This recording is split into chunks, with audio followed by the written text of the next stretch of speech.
Okay, so Major, at the EPC Summit, you started off the talk by sharing one of the key problems that a lot of corporate organizations face today when it comes to training. Could you share with us what is that problem?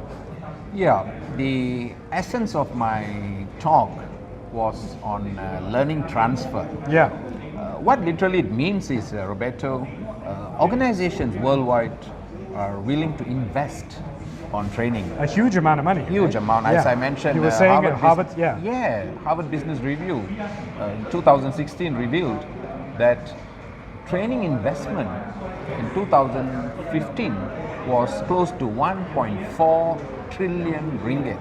1.4 trillion Exactly. ringgit. Yep.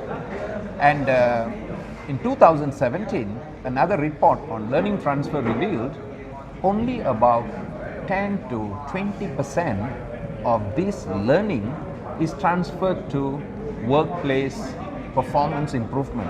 Okay.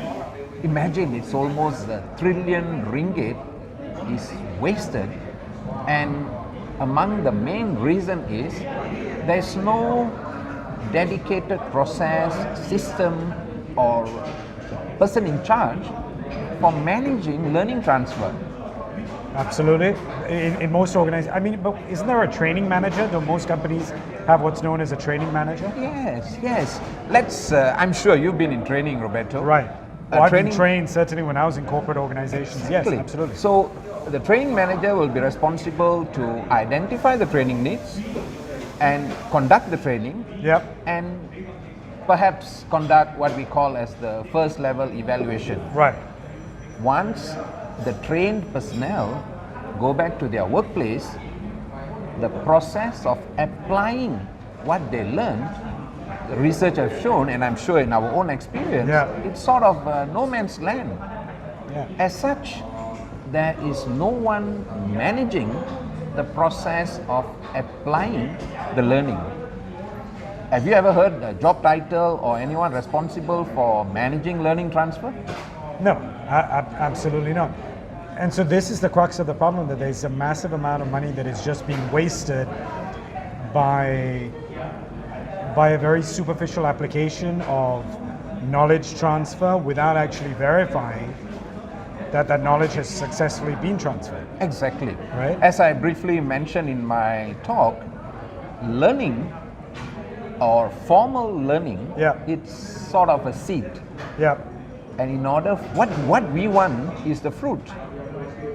So in order for us to get the benefit from learning, we need to have someone responsible for watering the plant, fertilize the plant, and take care of the plant. Only then you will get the fruit. In the context of training, once a trained person go back to their workplace, there are so many other variables, there are so many other factors that influence their performance. Absolutely, but I mean, a big challenge for an employee typically, after coming back to training is employees may go into training thinking, and they kind of get inspired or they get motivated by what the trainer has to say, etc.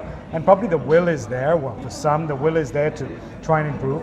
But then you go back into your daily life, your daily, work life, and you're inundated with all of the usual day-to-day problems, or your peers may not have gone through the same training, or your boss doesn't care whether you got the training or not. He just wants things done the same old way he's used to. So I mean, those are the daily realities that you're talking about. Exactly. Right.